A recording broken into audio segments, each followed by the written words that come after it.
आज से 3 महीने पहले न्यूयॉर्क में राहुल गांधी ने एक भाषण दी। उनसे आप कुछ भी पूछो वो पीछे की ओर देखते हैं। It is immediate, their immediate response है पीछे देखो।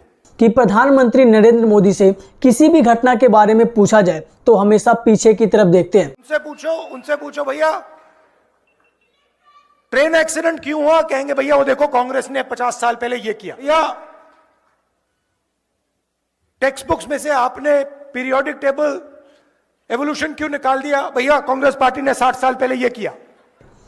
पीछे की तरफ देखने का मतलब यह है कि कोई भी घटना जो हो रही है या फिर कोई भी घटना जो हुई है, इसके पीछे की वजह यह है कि आज से 40-50 साल पहले इस सरकार ने एक गलती की थी, तभी जाकर ऐसी घटनाएं आज के समय पर देखने को मिल रही। Now you think about it, if 24 घंटा when you were driving the car you looked at the rear view mirror, that is the phenomena of Narendra Modi ji. He is trying to drive the car, the Indian car, and he only looks in the rear view mirror.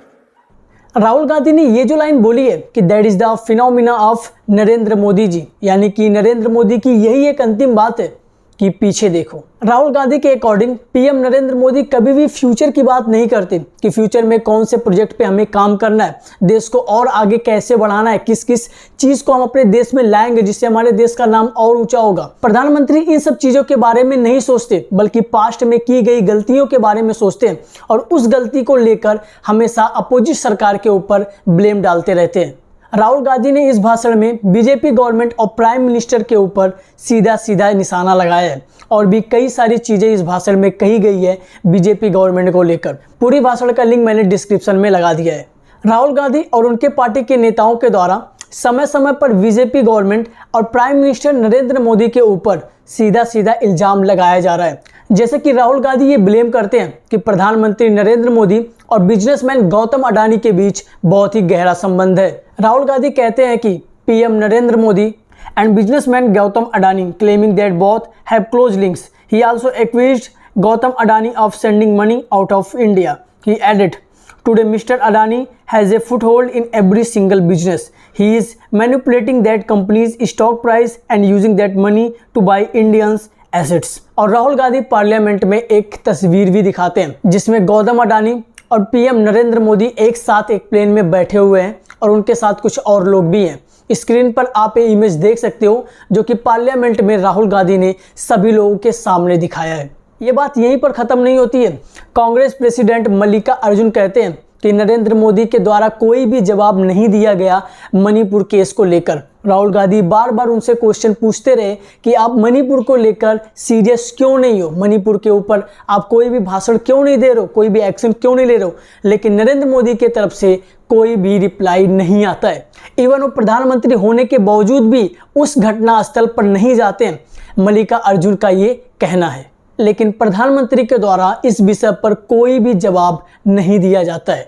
Her political party BJP government को और prime minister को घेरे जा रही है। और ऐसे में एक क्वेश्चन माइंड में आता है दोस्तों कि क्या राहुल गांधी के द्वारा जो भी प्रूफ्स दिखाए जा रहे हैं या फिर प्रधानमंत्री नरेंद्र मोदी पर जो भी इतने सारे ब्लेम लगाए जा रहे हैं वो सब सच है या नहीं? क्या बीजेपी पार्टी का पॉलिटिक्स अब समाप्त होने वाला है? क्या 2024 के पीएम इलेक्शन में हम राहुल गांधी को एक नए प्राइम मिनिस्टर के रूप में देख सकेंगे? और सबसे इंपॉर्टेंट बात कि प्रधानमंत्री के ऊपर इतने सारे ब्लेम लगाए जा रहे हैं, क्या प्राइम मिनिस्टर ने कभी अपने ऊपर लगे इस ब्लेम को झूठा साबित करने की कोशिश की या नहीं? चलिए इस टॉपिक को थोड़ी और गहराई से समझते हैं कि आखिर क्या है मोदी वर्सेस राहुल का मसला।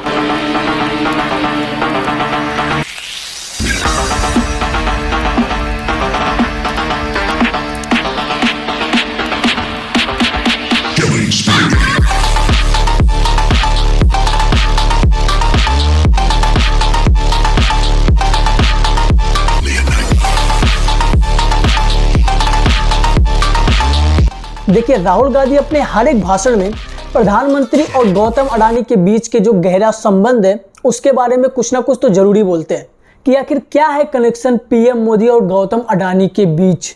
राहुल गांधी ने यहां तक कि पार्लियामेंट में प्रधानमंत्री और गौतम अडानी के इस वायरल इमेज को भी दिखाया है लेकिन आज तक पीएम मोदी ने इस विषय पर कुछ भी बात नहीं की है। भले ही मीडिया में ये बात काफ़ी ट्रेंड कर रही है, लोगों के बीच प्रधानमंत्री और गौतम अडानी के इस कनेक्शन को लेकर काफ़ी ज़्यादा चर्चाएं चल रही है, लेकिन प्रधानमंत्री नरेंद्र मोदी ने कभी भी अपने और गौतम अडानी के बीच संबंध को, उसके कनेक्शन को कभी भी दुनिया के सामने नहीं रखा है, ना ही किसी भाषण में 1 मिनट के लिए भी इस विषय पर चर्चा की है। और हाल ही में जो ये मणिपुर का केस सामने आया है, उस पर भी पीएम मोदी ने कुछ खास एक्शन नहीं लिया है, जबकि वो इस देश के प्राइम मिनिस्टर हैं, वो कुछ भी कर सकते हैं अपने पावर्स के थ्रू, बट उन्होंने कुछ खास एक्शन नहीं लिया मणिपुर और वहाँ के लोगों के लिए। मणिपुर में क्या चल रहा था, इस बात का पता हमको सोशल मीडिया के थ्रू चलता है, और वो भी तब जाकर पता चलता है जब एक लड़की की दर्दनाक वीडियो दुनिया के सामने आती है। और ये सारी चीज़ होने के बाद भी ये सरकार कुछ खास नहीं कर पाती है मणिपुर और मणिपुर के लोगों के लिए। और इसीलिए प्रधानमंत्री जी राहुल गांधी और मल्लिकार्जुन के द्वारा पूछे गए सवालों के जवाब नहीं दे पा रहे हैं, क्योंकि उन्होंने कुछ ऐसा खास एक्शन ही नहीं लिया वहाँ के लोगों के लिए जिसके भरोसे वो राहुल गांधी को जवाब दे सके। अगर आपने मेरी नेक्स्ट प्राइम मिनिस्टर वाली वीडियो देखी होगी तो मैंने एक क्लिप दिखाया था उस वीडियो में, जिसमें कि साफ साफ दिखता है कि बीजेपी को वोट देने वाले ज़्यादातर लोग, वैसे ज़्यादातर वर्ड का तो यूज़ मैं नहीं कर सकता, लेकिन हाँ बहुत सारे लोग जो हैं जो बीजेपी को वोट देते हैं वो कट्टरवादी होते हैं। कट्टरवादी होने का क्या मतलब है, ये वीडियो क्लिप देख के आप अच्छे से समझ पाओगे। अब की बीए है फर्स्ट ईयर। हाँ आर्मी तैयारी कर। हाँ। आर्मी में जाओगे फिर विधायकी कैसे लड़ोगे? अरे जब 5 साल उम्र बीत जाएगी वैसे नहीं दे रही सरकार जो है। सरकार नहीं दे रही भर्ती। वो भर्ती नहीं दे, लेकिन जो है वोटवा देंगे बीजेपी को। क्या वजह है? अरे हम भीख मांग के खा लेंगे लेकिन वोट बीजेपी जाएगा। तो यहाँ पर आप देख रहे हो कि हमारे देश के नौजवान, जिनके ऊपर इस देश का पूरा फ्यूचर डिपेंड है, उन्हें कोई फर्क नहीं पड़ता कि इस सरकार में महंगाई कितनी ज़्यादा बढ़े, अनएम्प्लॉयमेंट कितना ही ज़्यादा बढ़े, एजुकेशन सिस्टम कितना ही महंगा क्यों ना हो जाए, लेकिन हम वोट बीजेपी को ही देंगे। ये है असली कट्टरवादी, जिन्हें इस देश के फ्यूचर से कोई लेना देना नहीं है, बल्कि ये जिस पार्टी को सपोर्ट करते हैं वही पार्टी इनके लिए सब कुछ है। ये पार्टियां कुछ भी करें, उनके नज़र में सिर्फ अच्छाइयाँ ही दिखने वाली। यही लोग होते हैं दोस्तों जो दूसरे की कमियां देखते हैं, उनकी कमियों को ढूंढ ढूंढ कर बाहर लाते हैं, लेकिन अपनी कमियों की तरफ कभी भी ध्यान नहीं देते। उनको ऐसा लगता है कि हम जो कर रहे हैं और बिल्कुल ही सही है, हम तो कुछ गलत काम कर ही नहीं रहे। लेकिन जिस दिन आपने अपनी पार्टी के अंदर कमियां देखना स्टार्ट कर दी, उस दिन मैं आपको मानूंगा कि आप किसी पार्टी को नहीं बल्कि आप उस नेता को चुन रहे हो जो आपके देश के लिए कुछ कर सके। जिस दिन से आप खुद के पार्टी के अंदर के कमियों पर ध्यान देने लगोगे, उस दिन से आप ये नहीं कहोगे कि हम भीख मांग कर खा लेंगे लेकिन वोट बीजेपी को देंगे। ये बात आप कभी नहीं कहोगे। आप क्यों भीख मांग कर खाओगे?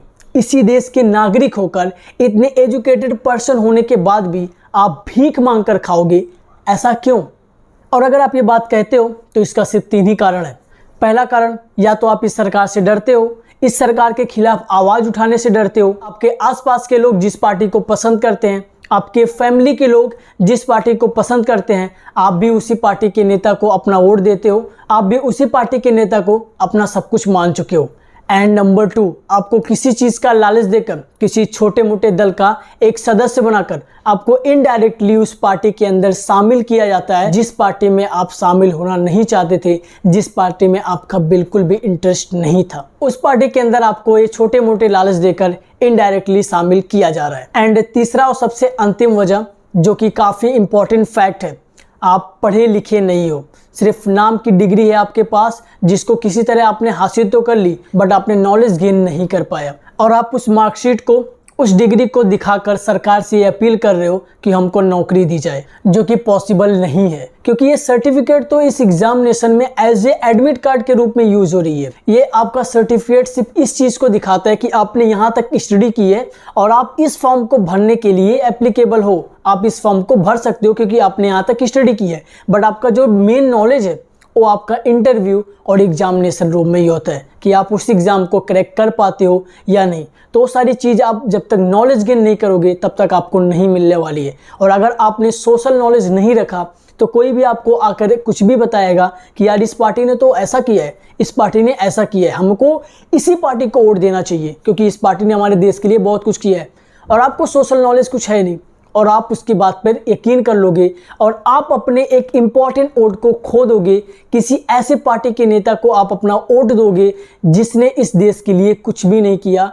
इवन इस देश को आगे बढ़ाने के बजाय उसने इस देश को और पीछे किया है, हमारे देश का नाम बदनाम किया है। जबकि हमें अपने इस वोट से ये पूरा हक है कि हम अपना ये वोट उस व्यक्ति को दें जो हमारे देश के लिए कुछ कर सके। तो इसलिए सोशल नॉलेज काफ़ी ज़्यादा इम्पोर्टेंट है अपने देश के एक अच्छे नागरिक को प्राइम मिनिस्टर बनाने के लिए, अपने देश का एक अच्छा प्राइम मिनिस्टर चुनने के लिए। तो आगे से थोड़ा सोशल नॉलेज रखें, अपने कीमती वोट को ऐसे ही जाया ना जाने दें, किसी ऐसे नेता को अपना वोट दें जो हमारे इस देश के फ्यूचर के लिए सोच सके, हमारे देश को और आगे बढ़ा सके।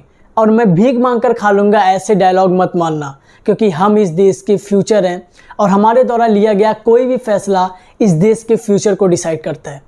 तो आगे से कोई भी फैसला सोच समझ कर लेना। Thank you so much. जय हिंद।